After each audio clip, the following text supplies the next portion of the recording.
शिवाय। दोस्तों, जिस प्रकार इस ब्रह्मांड के ना कोई अंत है ना कोई शुरुआत, तो दोस्तों इसी प्रकार शिव अनादि है। संपूर्ण ब्रह्मांड से शिव के अंदर समाया हुआ है। और आइए सुनते हैं सोमवार व्रत कथा। तो एक प्राचीन काल की बात है। एक गांव नगर में एक बहुत धनवान साहूकार रहता था। उनके जिसके घर में धन की कमी नहीं थी, बस उसके एक बहुत बड़ा दुख था कि उसके कोई पुत्र नहीं था। उस एक इसी चिंता में दिन रात लगा रहता था कि वो पुत्र की कामना के लिए प्रत्येक सोमवार शिव जी के व्रत पूजन किया करता था। उस तथा सायंकाल को शिव मंदिर में जाके शिव जी के सामने दीपक जलाया करता था। उसके इस भक्ति भाव के देख के एक समय पार्वती जी ने शिव जी महाराज से कहा कि महाराज, साहूकार आपका आनंदी भक्त है, आप सभी आपके व्रत पूजन बहुत श्रद्धा प्रेम से करते हैं, इसके मनोकामना पूर्ण करना चाहिए। तभी ने शिव जी ने कहा कि हे पार्वती, इनके संसार कर्म क्षेत्र है।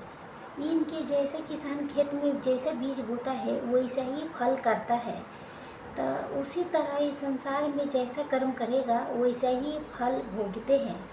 तब इसके पार्वती जी ने ती आग्रह से कहा कि हे पार्वती महाराज, जब आपके अनंत भक्त है, इसके अगर किसी प्रकार के दुख है तो आप उसको अवश्य दुख दूर करना चाहिए, क्योंकि आप सदैव अपने भक्तों पर दयालु होते हैं, आप उनके दुखों के दूर करते हैं।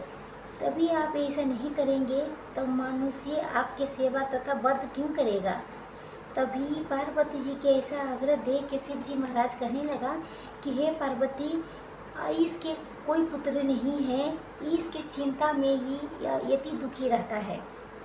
इसके भाग्य में पुत्र न होने के इसके मैं पुत्र प्राप्ति के वर देता हूँ, परंतु इस पुत्र केवल 12 वर्ष तक ले जीवित रहेगा। इसके पश्चात वो मृत्यु के प्राप्त हो जाएगी। इससे अगर मैं कुछ भी इसके लिए नहीं कर सकता। तभी ने ये सब बातें साहूकार सुन रहा था।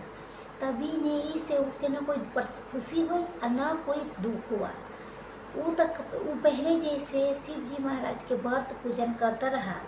अब इसी कुछ काल में कुछ बीतने के बाद साहूकार की स्त्री गर्भवती हुई या 10वें महीने में उसके गर्भ से सुंदर सा पुत्र की प्राप्ति हुई। साहूकार के घर में बहुत खुशी मनाई गई, परंतु साहूकार ने उसके केवल 12 वर्ष की आयु जान के ज़्यादा खुशी नहीं प्रकट की और नहीं किसी के भेद बताया। जब वो बालक 11 वर्ष के हो गया तो उस बालक के माता ने उसके पिता से विवाह आदि के लिए कहा। तो साहूकार कहने लगा कि मैं इसका विवाह नहीं करूँगा, अपने पुत्र के काशी जी भेजने के लिए पढ़ने के लिए भेजूँगी। अपने सारे बालक के मामा के बुला के उसके बहुत सारा धन देखिए, कहा कि तुम मेरे बालक को काशी जी पढ़ने के लिए ले जाओ और रास्ते में जिस स्थान पर जाओ अग्नि तथा ब्राह्मण को भोजन कराता ही जाना। तब उस दोनों मामा भांजा कराते ब्राह्मण के भोजन कराते जा रहा था। तभी रास्ते में उनके एक शहर में पड़ा। उस शहर में राजा के कन्या के विवाह हो रहा था। दूसरे राजा के लड़का जो विवाह कराने के लिए आया था बारात लेके, वो एक आंख से कान्हा था। उसके माता पिता की इस बात के बहुत चिंतित था कि वो वर के देख के कन्या के माता पिता विवाह में किसी प्रकार के अड़चन न पैदा कर दे। इस कारण जब उसके अति सुंदर सेठ के लड़की के देखा, सेठ के लड़के के, तो मन में विचार किया कि उन्हें दरवाजे के समय इसी के वर से काम चलाया जाए। यह सब विचार करके वर के पिता ने उस लड़की के मम्मा से बात की और राजी हो गया। फिर उस लड़के के वर के कपड़े पहना के तथा घोड़े पर चढ़ा के दरवाजे पर ले गया और सभी कार्य प्रसन्नता से पूर्ण करा दिया।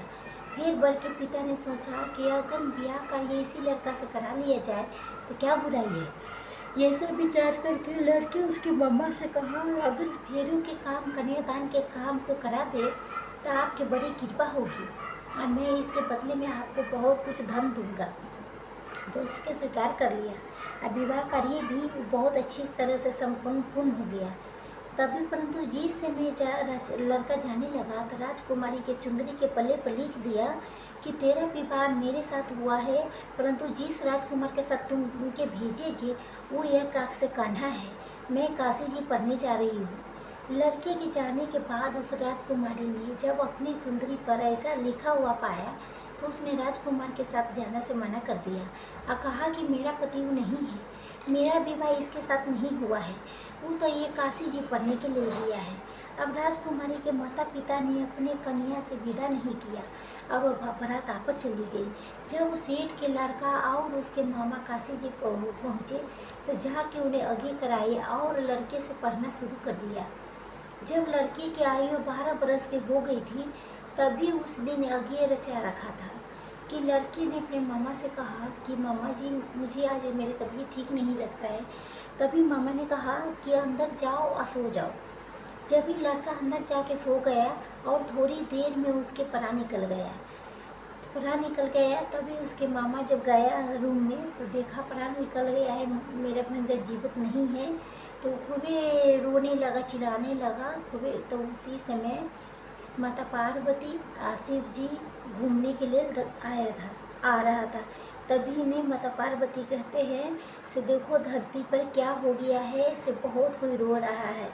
तभी महादेव कहते हैं कि पार्वती वो वही है, वही साहूकार के लड़का की मृत्यु हो चुका है तो वही रो रहा है। तभी ने पार्वती कहा से जब उसके मामा ने तो बहुत दुख हुआ उसके मामा के और सोचा कि मैं अभी रोना पिटना करूँगी तो ये कार्य अधूरा रह जाएगी। तभी अच्छा जल्दी से ये कार्य समाप्त करके ब्राह्मण के जाने के बाद रोना पिटना शुरू किया। और सजग उसी समय पार्वती उधर से जा रहे थे और जब उन्होंने ज़ोर ज़ोर से रोने की आवाज़ सुनी तो पार्वती जी कहने लगी कि महाराज कोई दुखिया रो रहा है, उसके कष्ट के दूर कीजिए। तभी से पार्वती ने पास जाके देखा तो वहाँ एक लड़का मुर्दा पड़ा था, वही साहूकार के लड़का था। पार्वती जी कहने लगा महाराज ये वही सेठ के लड़का है जो आपको वरदान से हुआ था। हे महाराज आपने इस बालक के और आयु दीजिए कि न तो इसके माता पिता का तरफ के मुड़ जाएंगे। पार्वती जी के बार बार आग्रह करने पर शिव जी ने उसके जीवन वरदान दे दिया और शिव जी महाराज की कृपा से लड़का जीवित हो उठा। जब भी शिव जी पार्वती जी के पर्वत पर चली गई तब वो लड़का मामा उसी प्रकार अग कराते हुए तथा ब्राह्मण के भोजन कराते हुए अपने घर की ओर चली। तभी रास्ते में उसी शहर में आए जहाँ उसका विवाह हुआ था। उन पर आके वो आगे शुरू कर दिया। उस लड़के के ससुर ने उसके पहचान लिया और अपनी माँ ने महल में ले जाकर उसकी बहुत खातिरदारी की। साथ ही बहुत सा दास दासी सहित आदरपूर्वक लड़की या जमाई को विदा किया। जब वो अपने शहर के निकट आया तो मामा ने कहा मैं तुम्हारे घर जाके खबर दे देता हूँ।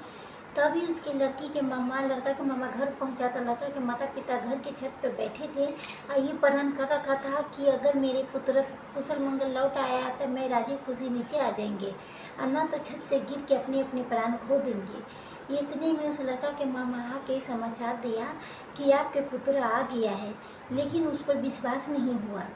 तब उसके मामा ने शपथ पूर्वक कहा कि आपके पुत्र अपनी स्त्री के साथ बहुत सारा धन लेके आया है।